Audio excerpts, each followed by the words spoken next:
ustedes llega a indicar esteroides en la noche, yo perdí todo mi tiempo dándoles esa clase y luego haciendo 2 exámenes del mismo tema. Es importante que hay cosas muy puntuales que son las que preguntamos y las que no pueden dejar pasar, ¿de acuerdo? Entonces, tetraciclina es uno de esos grupos que solamente tiene una indicación como la primera elección, ¿de acuerdo? Que ya lo vamos a ver. Sin embargo, es ese antibiótico que también nos puede sacar de un gran problema por su amplio espectro de acción, ¿de acuerdo? Tiene un espectro de acción envidiable realmente. Entonces, algunas de estas tetraciclinas son naturales, otras semisintéticas, como ya hemos visto en varios grupos, y ellas son principalmente bacteriostáticas, ¿verdad? Pero miren el espectro. Va desde clamidias, micoplasma, rickettsia, espiroquetas, algunos gram negativos, gram positivos, aerobios, anaerobios, hasta protozoarios. O sea, no habíamos visto un espectro tan amplio. Siempre habíamos visto más hacia gram positivo, quizás algún anaerobio, un poquito de gram negativo. Mañana van a ver los aminoglucósidos, que esos son perfectamente gram negativos. Y bueno, aquí vemos la estructura, que no se la tienen que aprender, pero sí tienen que ver algo como el tamaño, por ejemplo. ¿Se acuerdan que la vez pasada vimos que la vancomicina era grandísima? En cambio, esta no, son pequeños, ¿de acuerdo? Vamos a ver aquí, las más importantes serían, ¿ven? Ahí ven la flechita. Sí, doctora, sí se ve. Sí, doctora, sí se ve. ¿Se está grabando, Sergio? Bueno, Sergio. Doctora, no sé qué pasó con el internet, pero mi computadora no le dio a grabar. Déjame volverlo a intentar. Ponlo a grabar, que todavía no hemos comenzado con lo importante.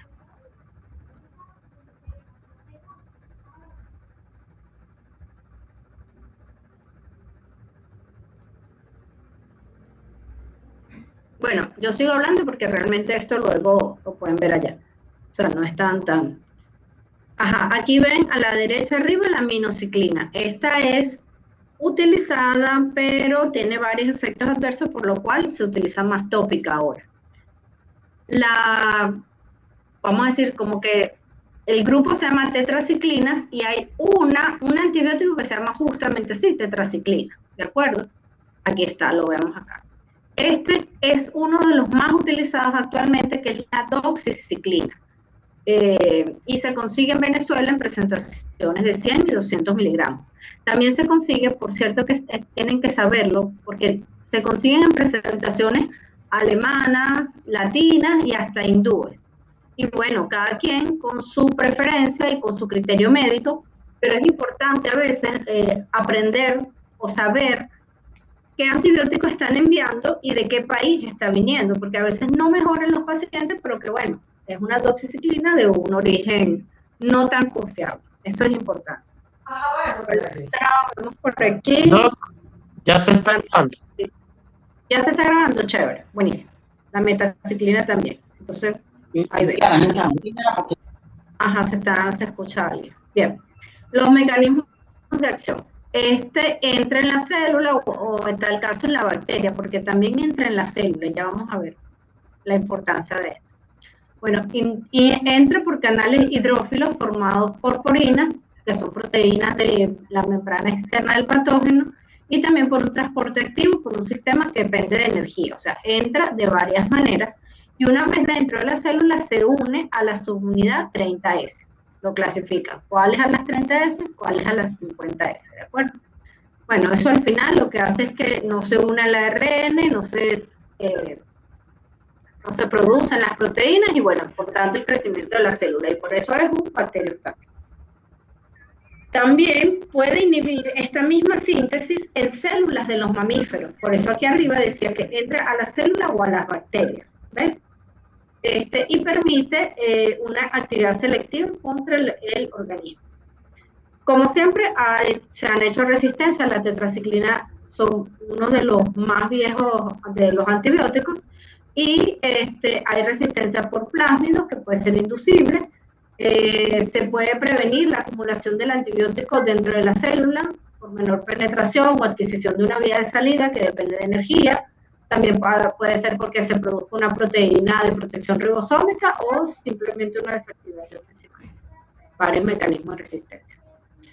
Entonces, ahorita quizás no se estén utilizando las tetraciclinas con la fuerza que se utilizaban antes, pero antes sí se indicaban con frecuencia y bueno, se había reportado que había resistencia, por lo menos en las enterobacterias, ¿ok? Así está Escherichia coli, Enterobacter, Salmonella. This meeting is being recorded. En hospitales. Ahora es que se está grabando. Ok, bueno, los estafilococos son normalmente resistentes, pero las nuevas formas como doxiciclina pueden ser efectivas contra esas. Sin embargo, no sería como la primera elección si estamos ante la presencia de un estafilococo adquirido en la comunidad, ¿de acuerdo? Sin embargo, también, si por ejemplo, recientemente les explico un caso, un paciente que tenía le hicieron acupuntura y posterior a la acupuntura hizo una infección de piel. Le mandaron cefadroxilo. Quizás estuvo bien porque, bueno, es un betalactámico, vamos bien, con una cefalosporina. Luego no mejoró y realmente la lesión era muy grande y pasaron a clindamicina, ciprofloxacina juntos. No han visto quinolonas, pero bueno, las quinolonas también es de este tipo de antibióticos con un espectro envidiable. Y clindamicina, si se acuerdan que la vimos, es para gram positivos y anaerobios. Ahí estaba bien, pero no estaban cubriendo gram negativos. La cipro nos ayudaba con gram negativos, pero solo le dieron 5 días, lo que hizo que mejorara ligeramente, pero no terminó de mejorar. Ya cuando viene la consulta, sin posibilidad de tomar muestra para cultivo, pensé en todas las opciones que teníamos y bueno, inicié justamente doxiciclina, pero a una dosis alta. Ya mejoró, pero todavía necesita seguir tratamiento porque la lesión era muy grande. Entonces, les planteo que sí deben tenerla presente, no va a ser su primera elección, pero la tienen allí. ¿Y por qué en este caso que les estoy comentando tetraciclina? Porque si se acuerdan el cuento, la lesión comenzó por una sesión de acupuntura. Entonces ahí ustedes tienen que pensar solamente en piel. O sea, era solamente un estafilococo que estaba allí en piel o un estreptococo. O venía en la aguja, lo que lo infectó.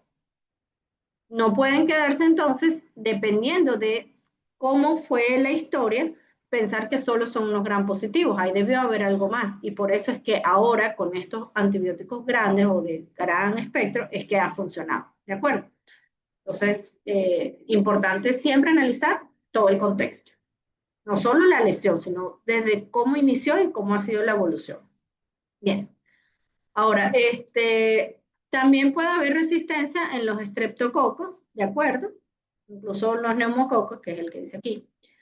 En algunas áreas puede haber cepas resistentes a tetraciclina de gonorrea, de Neisseria gonorrea, que también es uno de los tratamientos. Una resistencia que también es frecuente es para Clostridium y Bacteroides fragilis, ¿ok? Y el otro es para Haemophilus ducreyi, que se utiliza en los casos de chancro. Bien, entonces, los que sí son normalmente sensibles, aquí, muchos de los que están aquí también aparecían allá, porque bueno, algunos, como Staphylococcus aureus, Streptococcus, pueden desarrollarla, pero pueden haber cepas sensibles y cepas resistentes. Al inicio, siempre, cuando indicamos los antibióticos, los hacemos sin saber, ¿de acuerdo? Sin saber qué es lo que está, solamente con la historia. Luego, los cultivos te permiten recorregir tu rumbo si es necesario, porque a veces los cultivos y los antibiogramas dicen que es sensible o que es resistente y resulta que mejoró. Acuérdense que una cosa es in vivo y otra cosa es in vitro. O sea, eso es importante. Bien, seguimos. Otras bacterias gram positivas, bueno, actinomyces, el Bacillus anthracis, Listeria monocitógenes, que está muy importante. Entre los anaerobios, Clostridium, Nocardia. Nocardia es un anaerobio, bueno, como Clostridium, pero Nocardia y cualquier anaerobio tiene el problema de que en medios de cultivo normales no crece. Tienen que ser medios especiales Y a veces entonces mejoran los pacientes. De hecho, mi paciente pudo fácilmente ser un anocardio y puede mejorar con tetraciclina porque, bueno, él cubre todo eso, ¿de acuerdo?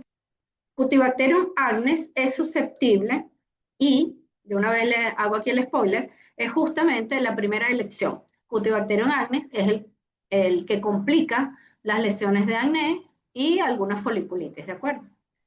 Perfecto. Cocos gram positivos, miren, Neisseria, meningitis o gonorrea, Moraxella catarralis, que para efectos del sistema respiratorio, sí, infecciones del sistema respiratorio superior es muy frecuente. Acinetobacter también pudiese ser. Ok, miren todavía más. Realmente casi que la bacteria que piensen, tetraciclina puede con ella. Otros aeróbicos gram negativos, vamos a ver aquí, Bordetella pertussis, Testosterina, Brucella, Campylobacter, Haemophilus ducreyi que la vimos, Haemophilus influenza, ¿qué más vemos aquí? Esta familia Vibronaceae, ¿se acuerdan de qué es esto? Es Vibrio cólera, importante. Ah, bueno, aquí está, Vibrio cólera. Algunas son, como dice aquí, susceptibles y otras resistentes, Salmonella, Shigella. Pseudomonas aeruginosa no es susceptible, ¿ok? Aunque otras pseudomonas pueden que sí no sirvan. Anaerobios gram negativos pueden ser susceptibles. Aquí vamos con otras más raras que no son frecuentes, Helicobacter pylori, rickettsias, espiroquetas como Borrelia, Leptospira, Treponema pallidum. Para Treponema pallidum no es la primera elección, pero allí a veces pasa que tú das un antibiótico para otra cosa y por suerte, realmente por suerte, el paciente tenía sífilis y simplemente pues se trató la sífilis y sin saberlo. Después en algún examen preoperatorio o de empleo sale un BDRL positivo, pero ya fue tratado. Esas cosas pasan. Micobacterias atípicas, casi nunca sola, casi nunca tetraciclina va sola, ahí con las micobacterias, casi siempre acompañada de alguien más. Micoplasma puede ser, ¿se acuerdan de Mycoplasma pneumoniae? ¿Quién es la primera elección de Mycoplasma pneumoniae? Muy importante. Macrólidos, ¿ok? Los macrólidos son la primera elección, pero en un caso que antes discutíamos, justamente el paciente no mejoraba a macrólidos y tocó irse por tetraciclina. Ok, algunos protozoos como entamoeba histolítica, inclusive algo de plasmodium también pudiese ser. Resumiendo aquí, vieron que ese espectro es envidiable, o sea, es muy bueno, pero por ser muy bueno tenemos que también manejarlo con cuidado para que no nos haga más resistencia a la que ya he hecho. Y la primera elección siempre es para acné, ¿de acuerdo? Si es la primera elección, yo lo uso todos los días. Infecciones urogenitales como gonococos o sífilis, ya saben que sí se puede, pero quizás no sería la primera elección. Infecciones gastrointestinales como cólera o si hay amibiasis o en el caso de respiratorias como bronquitis, que este debería estar aquí, está bien. Uso en malaria puede ser, eso cambia todo el tiempo, habría que ver cuando vean la clase de malaria cómo están los esquemas actuales, pero en malaria siempre están cambiando. Y para úlcera gástrica o duodenal, usualmente se utiliza para el Helicobacter pylori, pero siempre combinado con otros medicamentos, ¿de acuerdo? Entonces, podríamos considerar que solo tiene una indicación como primera elección, que es el acné, y como segunda elección, en algunos casos, hasta tercera elección. ¿Ok? ¿Qué tiene de diferente? Tiene un efecto inmunomodulador. Recuerdan que hace poco di una clase que también había uno que tenía efecto inmunomodulador, entonces recuérdenlo y sepárenlo. ¿Cuáles antibióticos tienen efecto inmunomodulador? Estos. ¿Y por qué es importante? Bueno, porque cuando hay una infección, no solamente está la bacteria molestando al huésped, causando inflamación. Si nosotros logramos controlar esa inflamación, va a ser más fácil.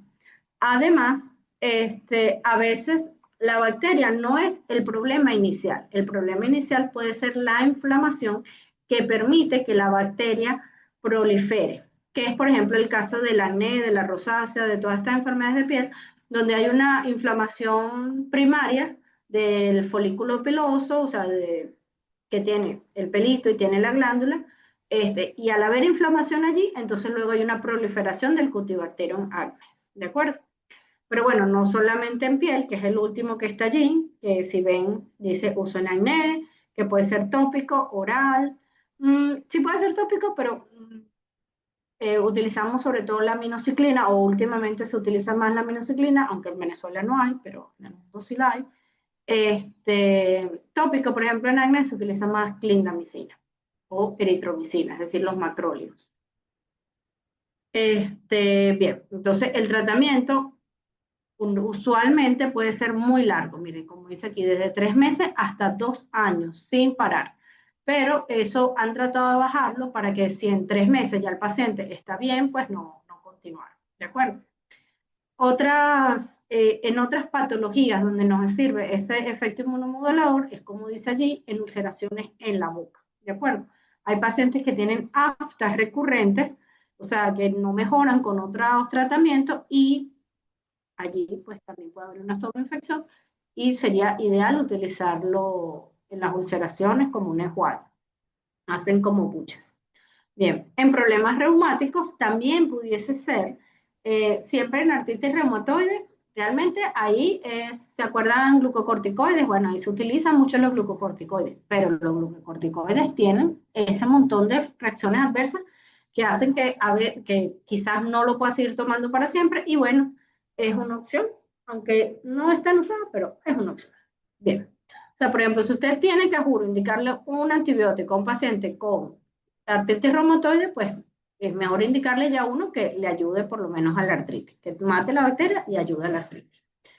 Aunque, ya lo van a ver más adelante, pero la dosis es diferente. La dosis para utilizarlo como antimicrobiano es más alta y para utilizarlo como inmunomodulador es más baja.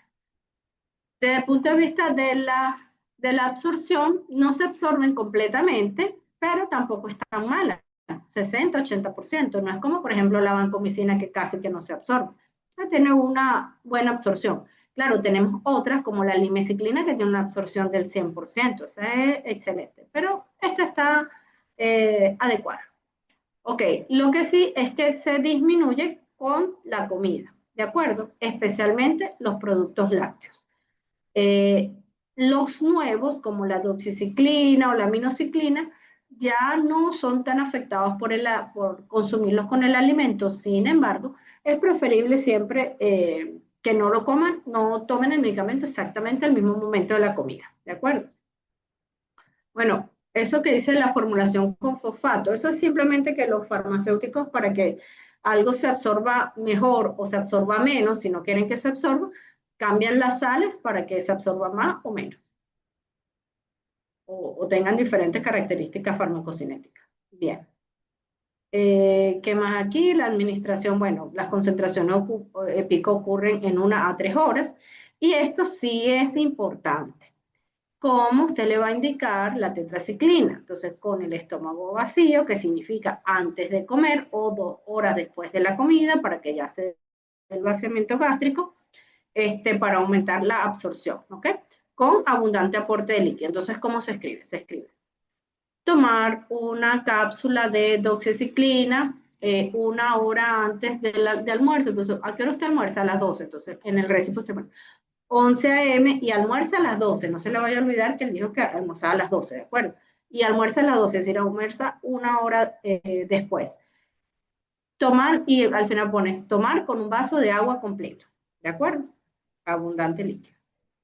Y después, punto, no tomar con lácteos. Chévere. Importante todo eso que acabo de decir. Bien. La distribución es variable, esto sí es bien variable. Miren cómo es la absorción a las proteínas plasmáticas. Tetraciclina de 20 a 65, pero estas que son las que más se usan, doxiciclina hasta un 80%. Se distribuyen ampliamente, entonces no solamente tienen un espectro buenísimo, se absorben adecuadamente, sino que se distribuyen muy bien. La inflamación de las meninges no es un requisito para su paso, por eso se acuerdan que también una opción para Neisseria meningitidis, buena idea. Pequeñas cantidades pueden aparecer en fluidos como saliva o lágrimas en pulmones, ¿de acuerdo? Sobre todo para minoxiclina y doxiciclina. Pueden aparecer en la leche materna, cuidado con eso. Si la mamá o está amamantando. Hay muchas veces que he escuchado cuentos así como, tuve una infección y me suspendieron la lactancia mientras tomaba el antibiótico. A menos que se quede utilizando una bomba para sacar la leche, luego no va a poder dar. Entonces, es preferible escoger un buen antibiótico que permita que todo el proceso de lactancia se mantenga. Entonces, si está dando lactancia, tetraciclina no es una opción, ¿de acuerdo? Ok. También atraviesa la placenta, bueno, igual, cualquier niño embarazado, o sea, mamá embarazada, con cuidado, a menos que nada de lo demás haya servido. Y esto es importante, por lo cual siempre se había temido utilizar tetraciclina en niños, porque la tetraciclina se retiene en sitios de nueva formación ósea o que recientemente se calcificaron, como en dientes en desarrollo o huesos. Sin embargo, si llegase a ser necesario, porque ninguna otra opción es posible, se pudiese considerar en niños, ¿de acuerdo? Pero no como primera elección, ahí sería como tercera elección. Ok. Eh, las tetraciclinas se han clasificado en términos de duración de la acción como muchas. Ven acción corta, como a ver, las mismas tetraciclinas tienen una acción bastante corta, acción intermedia como esta, la demeclociclina, y acción larga, la doxiciclina, que está mal anotada, realmente larga, se puede dar una vez al día. Ok. Las tetraciclinas entonces se excretan en orinagineses mediante filtración glomerular en riñón. 60% de una dosis intravenosa de tetraciclina hasta 55 oral se eliminan sin cambios en la orina. Importante entonces en pacientes con insuficiencia renal. Listo. Ahora, estos nuevos, como la doxiciclina, no es tanto por orina, sino más por heces. ¿De acuerdo? Esto es importante, la excreción urinaria se incrementa si la orina es alcalinizada, esa es una de las métodos para cuando hay sobredosis. También algunas son excretadas en bilis y la eliminación es lenta porque hay reabsorción enterohepática. ¿Ok? De acuerdo. Reacciones adversas. Frecuentes las gastrointestinales, bastante frecuentes.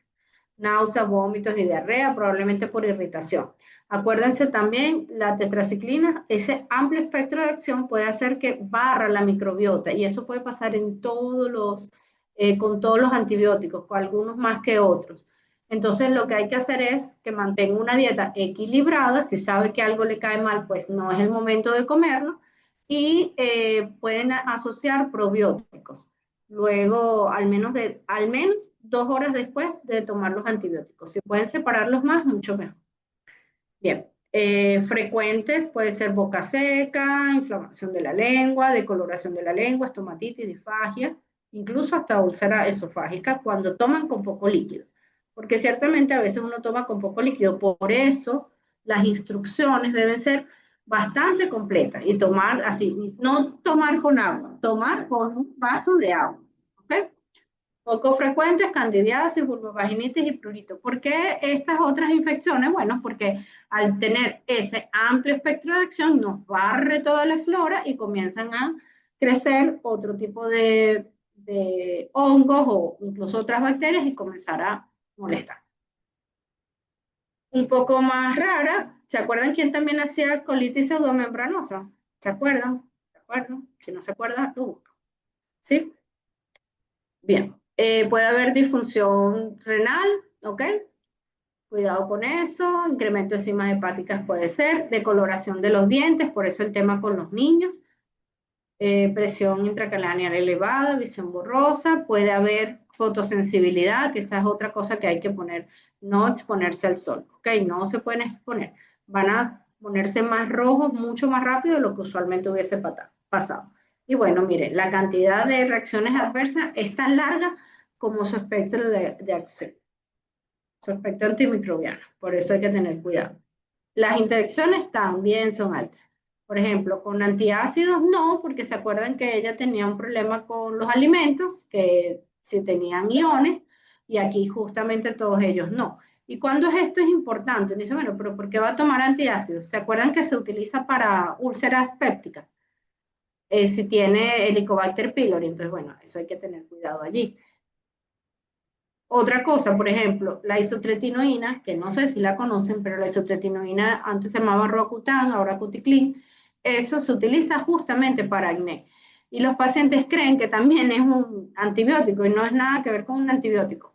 El cuento es que las dos se utilizan para acné, pero ni de milagro se pueden utilizar juntas, porque aumentan la presión intracraneal haciendo un pseudotumor cerebral. Entonces eso es súper grave. Realmente nunca lo he visto porque hay que tener mucho cuidado y puede terminar de tomar una tetraciclina e iniciar una isotretinoína, pero nunca juntos. ¿De acuerdo? Bien. Con la warfarina aumenta la acción de los anticoagulantes, pendiente si el fármaco hepatotóxico o nefrotóxico, porque bueno, ya saben que por allí se metaboliza, también con metrotexate. ¿Con quién tendríamos que tener cuidado con metrotexate? No sé si se acuerdan, pero en artritis reumatoide tendríamos que tener cuidado. Sales de litio y cualquier otro, porque puede aumentar el metabolismo de la citocromo. ¿Qué es lo nuevo que les traigo? Hay una nueva tetraciclina que todavía no está en Venezuela, pero en el mundo sí está, se llama sareciclina. Ok, que así como a veces los farmacéuticos hacen que tenga un mejor espectro de antibacteriano o mejores características farmacocinéticas, a veces lo cambian. Y en este caso, justamente lo que hicieron fue bajar ese espectro, ¿de acuerdo? Ya que no sea para todas. Entonces le bajaron el espectro hacia las bacterias entéricas gram negativas para evitarse justamente los problemas gastrointestinales que las tetraciclinas tradicionales pueden producir. La aminociclina ahora pueden llegar tópicamente a concentraciones más altas de lo que habían podido, lo cual es muy bueno. Algo también que en Venezuela llevamos como un año apenas teniendo son estas presentaciones de doxiciclina en liberación modificada. Ya ustedes saben que hay presentaciones diferentes que permiten no entregar toda la dosis en el mismo momento, sino lentamente. Eh, ya la doxiciclina vieron que tiene una vida media bastante larga, pero aparte, esta forma permite que la dosis se mantenga por más tiempo. Esa dosis subantimicrobiana no es justamente para matar bacterias, como lo dice allí, es para la inflamación, para utilizar ese efecto inmunomodulador que tienen las tetraciclinas. Entonces se utiliza sobre todo en rosácea. Ok, la idea es lo que dice abajo, aprovechar el efecto antiinflamatorio mediante la inhibición de las metaloproteinasas que así hace su efecto inflamatorio sin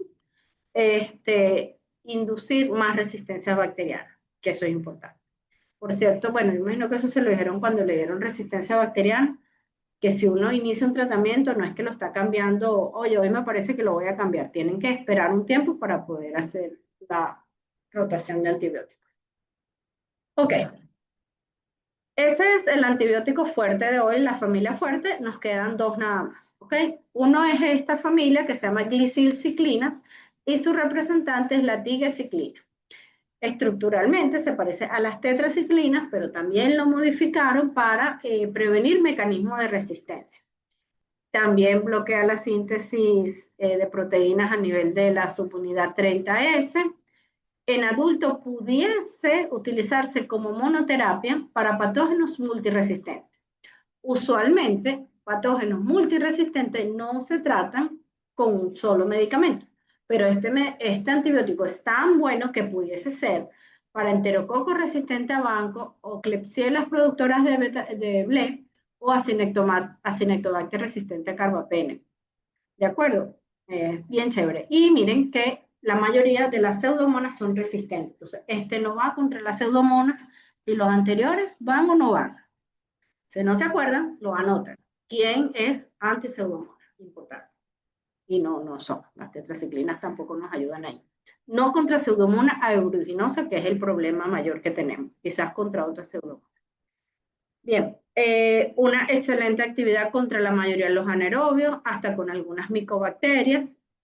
Estas, por ejemplo, en el Instituto de Biomedicina se ven y se cultivan con frecuencia. Siempre que tengan una infección que no mejore o que vaya muy lento, hay que pensar en micobacterias. Bien, ¿cuándo se utiliza? Bueno, cuando cualquiera de estos microorganismos esté allí. Infecciones, por ejemplo, Escherichia coli, Enterococcus fecalis, Staphylococcus aureus, pero resistentes, ¿no? Nada de estafilococo sencillo. Ok. O infecciones intraabdominales causadas también por todas esas gram negativas que vemos allí. Las reacciones adversas, muy parecidas a las otras, sobre todo gastrointestinales, pueden haber otras reacciones como neumonía, acceso a infecciones, por bueno, ese espectro de acción tan amplio, ¿de acuerdo? Mareo, fotosensibilidad también, prurito, eso es bastante frecuente. Los antibióticos, todos los medicamentos, es muy frecuente que den reacciones en piel. Interacciones, bueno, también hay el riesgo de pseudotumor con el uso de isotretinoína o cualquier derivado de eso del ácido retinóico. Incluso con la vitamina A, pero con vitamina A tendría que ser a una dosis muy alta. Bueno, pueden tener interacciones con anticoagulantes, incluso con anticonceptivos. ¿Sí? Muy importante los anticonceptivos y se los expliqué con los macrólidos. Más de una mujer puede quedar embarazada si no tenemos en cuenta eso. Ya voy. Ay, no puedo ver la otra. Ya va. Ok. ¿Ven esta presentación? Sí, doctora, sí se ve. Ok, este es el último que vamos a ver hoy. Se llama cloranfenicol. El cloranfenicol es de Venezuela, ¿de acuerdo? Viene del Streptomyces venezuelae. Es el único, que yo recuerde no hay otro.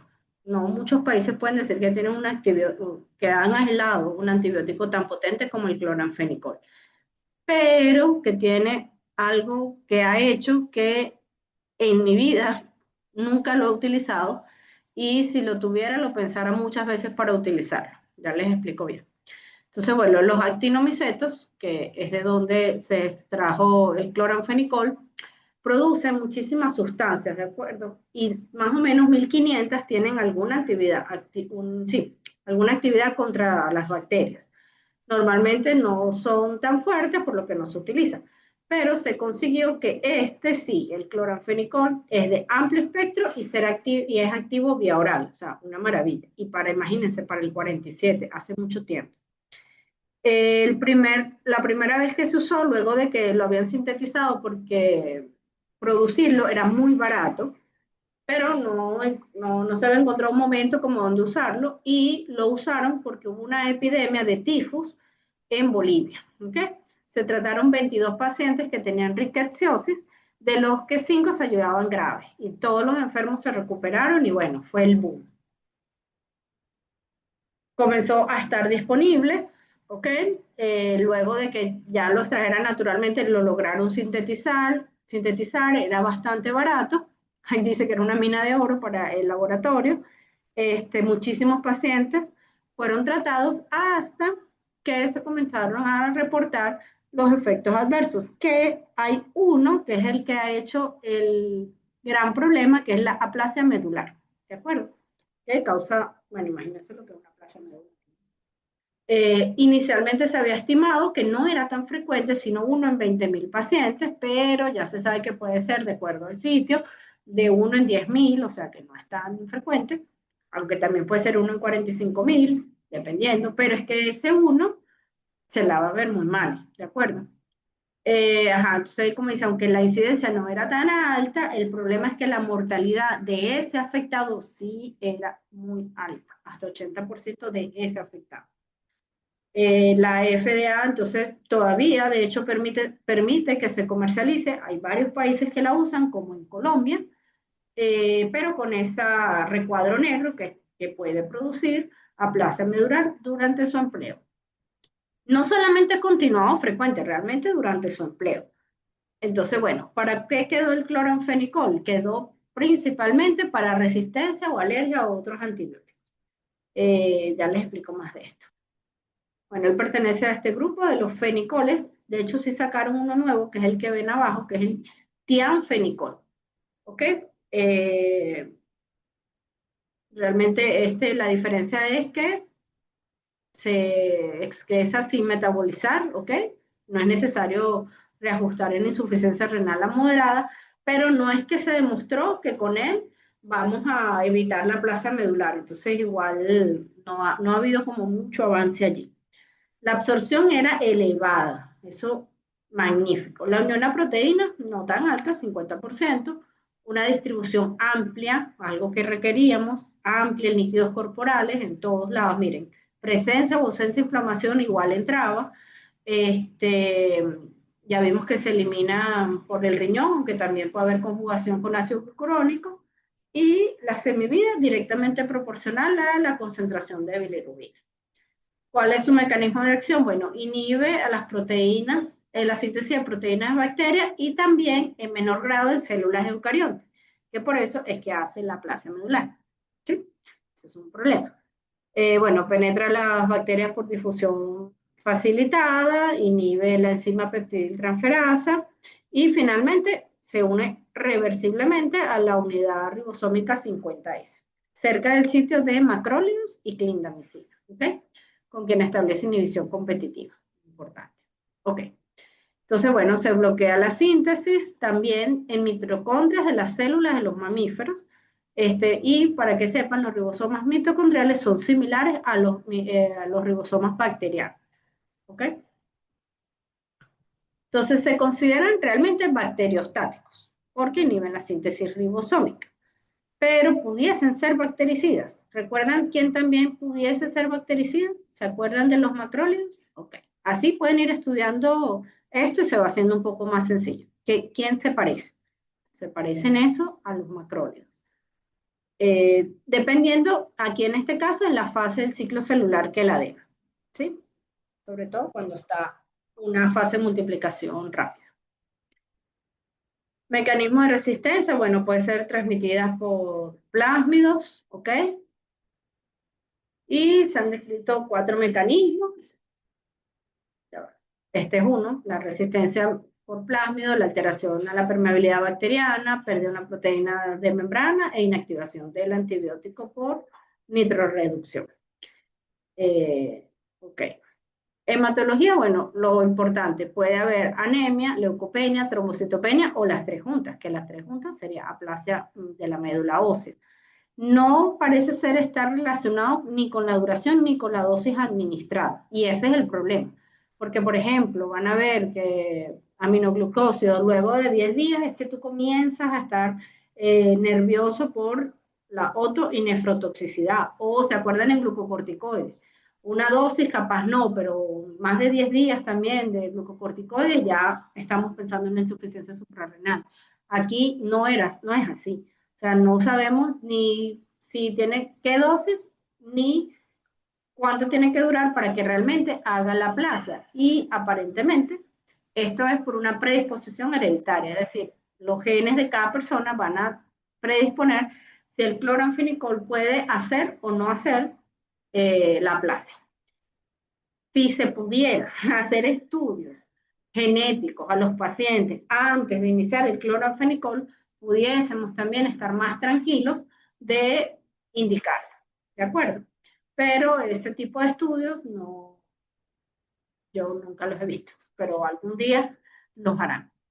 ¿Por qué? Porque finalmente no sacan tantos antibióticos como, no va al mismo ritmo la producción de antibióticos como la resistencia a los antibióticos. O sea, este tipo de antibióticos que quedan un poco en el olvido, las bacterias también van olvidando las formas de ser resistentes a él. Y probablemente en el futuro, si se consigue cómo saber a quién va a ser la plasia medular y quién no, cloranfenicol vuelve a ser una opción. En Venezuela no se consigue cloranfenicol, pero en Colombia sí. Y pueden, si ustedes alguno se va del país, puede ser que vean pacientes tratados con cloranfenicol o que venga, o sea, venga algún paciente tratado y llegue aquí a Venezuela con el tratamiento. Ahí tendrían que tomar la decisión si continuarlo o no. Esto también es común, que se llama el síndrome gris. ¿Se acuerdan quién era el hombre rojo? ¿Se acuerdan de eso? otra forma de estudiarlo. No recuerdo si hay algún otro antibiótico que produce un síndrome así de un color, pero está el rojo, que es de vancomicina, y el gris es de cloranfenicol. Sobre todo en recién nacidos y en niños muy pequeños. Y normalmente este sí es dosis dependiente. Este es porque la inmadurez hepática de los niños impide que se conjugue con el ácido glucurónico y se disminuye la excreción, ¿ok? También tiene que haber una deficiencia congénita de esa enzima, puede ser una otra opción. Es raro en adultos, pero pudiese pasar. Normalmente pasa 2 a 9 días luego de iniciar cloranfenicol y el niño no solamente es que se ve gris, está hipotónico, letárgico, respirando rápido o respirando muy lento, hipoperfusión periférica, casi parece un shock, ¿cierto? Miren cómo está hipotenso, hipotérmico, está malito. Distensión abdominal, cianosis, todo un colapso circulatorio. La mortalidad de este cuadro, del síndrome gris, también es alta, 50%. Puede recuperarse sin secuelas, a diferencia del otro que es más difícil, ¿sí? La aplasia medular. En este caso se puede hacer exsanguinotransfusión, si son recién nacidos, lo que se hace es que sacas toda la sangre y pone sangre nueva, pero eso también tiene sus complicaciones. Ok, puede haber reacciones de hipersensibilidad, neuritis óptica. ¿Por qué exactamente neuritis óptica? Porque miren que una de las indicaciones o de los usos que todavía se mantiene el cloranfenicol es para ojos, o sea, viene en gotas, ¿sí? Entonces, puede ser porque la aplican directamente o pacientes, por ejemplo, con fibrosis quística, que los pacientes con fibrosis quística se tienen que tratar con mucha frecuencia con antibióticos, mucho más frecuente que cualquier otro niño. Entonces, bueno, ahí por eso en este tipo de pacientes se rotan mucho los antibióticos y bueno, pudiesen utilizar cloranfénico. Pero con ese tipo de reacciones adversas. Gastrointestinales no tan frecuentes, pero puede pasar. Ototoxicidad también puede ser, porque también hay gotas oftálmicas, bueno, de oído. El espectro, muy bueno, miren, amplio espectro. Gran negativos, gran positivos, enterobacterias, anaerobios, ¿ok? Y esto, bueno, unos bacilos gran negativos también. Muy bueno. Pseudomonas, no. Otro más que no entra en el de pseudomonas. Las indicaciones, todo esto, pero, como les digo, no se usa con frecuencia. O sea, aquí no. Salmonelosis, rickettsiosis, meningitis bacteriana, todos estén las bacterias que nombramos anteriormente. Puede haber interacciones, ya que inhibe las enzimas del citocromo P450. También hay medicamentos que alteran la eliminación del cloranfenicol, como el fenobarbital. Y bueno, para terminar, para que sepan cómo es el cuento del descubrimiento del cloranfenicol, fue Enrique Tejera, que nació en Valencia. Él estudiaba microbiología en la UCB, era un líder estudiantil, pero cuando Gómez llegó, cerró la UCB y él se tuvo que ir. Pero se fue a Francia, estudió, por eso no todas las personas que se van del país simplemente se van, muchas vuelven y nos hacen crecer, como por ejemplo Enrique Tejera. Él vivió por allá durante la Primera Guerra Mundial, se graduó de médico, ingresó al Instituto Pasteur, justamente para el tiempo que también estaba el que hizo la penicilina, recibió luego un indulto presidencial, se vino a Venezuela, la UCB valida su título de médico, y lo que hacía era estudiar muestras de ambientes naturales, de tierra, aisló muchísimas cepas. Siempre andaba con su microscopio y tomando muestras, ¿ok? Miren, aquí como dice, conoció a Alexander Fleming cuando estaba ya en el Instituto Pasteur, que fue el que descubrió la penicilina. Su casa se llama Los Hongos, que queda en Valle Arriba, bueno, queda en Valle Arriba, y le gustaban los actinomicetos, porque producían esa cantidad de sustancias que eran interesantes. Entonces, cuando él tomaba una muestra y sospechaba que tenía, bueno, hacía pruebas, obviamente, la capacidad de producir una sustancia que tuviera buena fuerza como antibiótico, la enviaba a Estados Unidos. Y entonces él tomó una muestra del mercado de Chacao. Y de allí sacaron el Streptomyces venezuela y salió el el cloranfenicol, ¿ok? Y luego entonces se aisló el actinomiceto, se hizo a nivel industrial como yo les comenté, y bueno, es un extraordinario antibiótico muy barato, que es ideal en países que, bueno, que no se pueden asumir costos de salud muy amplios. Y quiero que lean lo que dice al final. Dice, resulta curioso que generaciones de médicos en edad intermedia en Venezuela, como yo y ahora ustedes, desconozcan o desprecien la utilización de este antibiótico, que se sigue empleando en países del mundo desarrollado como Canadá, Estados Unidos, España y Colombia. ¿De acuerdo? O sea, muchos países lo utilizan, pero de verdad que en Venezuela no, a pesar de que fue de aquí. Ya sabemos las causas, ya sabemos por qué no, y ojalá algún día mejore. Les traigo, no es usual que se las traiga, pero es que las tuve que buscar porque yo nunca las había visto, que son estas presentaciones de cloranfenicol oftálmicas. Esta es de gotas para oídos, esta es un ungüento oftálmico, allá está una espuma, miren, solución spray. También hay polvo estéril para inyección, ¿ok? O sea, sí existe. Mire, este dice cloranfenicol quirúrgico, por tanto. Y estas son las presentaciones orales que todavía siguen existiendo. Estas, por ejemplo, son de Colombia. También hay veterinarias, por cierto. Bueno. Actualmente, ¿para qué está autorizado? En España, tópico, para algunas dermatitis. Yo ese nunca lo he visto, pero bueno, está. Oftalmológicos, como les dije, para proceso inflamatorio conjuntivo párpado, y de hecho lo han hecho estudios y va bien porque no llega a concentraciones altas que no produzcan los problemas del niño gris o de la plasia medular, y entonces se siguen utilizando de esas maneras. Es como el ketoconazol, bueno, adelantándome aquí, pero el ketoconazol, que lo vamos a ver en antimicóticos, oral ya no se puede, pero tópico sí, entonces se está aprovechando desde el punto de vista tópico. Bien, ¿alguna pregunta?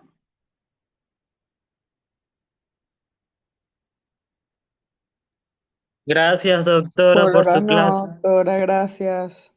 Ok, entonces Gracias, pendiente, doctora. escuchen bien la Muchas clase gracias. y luego nos vemos en otra clase. ¿De acuerdo? Chao. Perfecto, gracias, doctora. Hasta luego. Feliz tarde. Gracias, doctora. Thank you very much.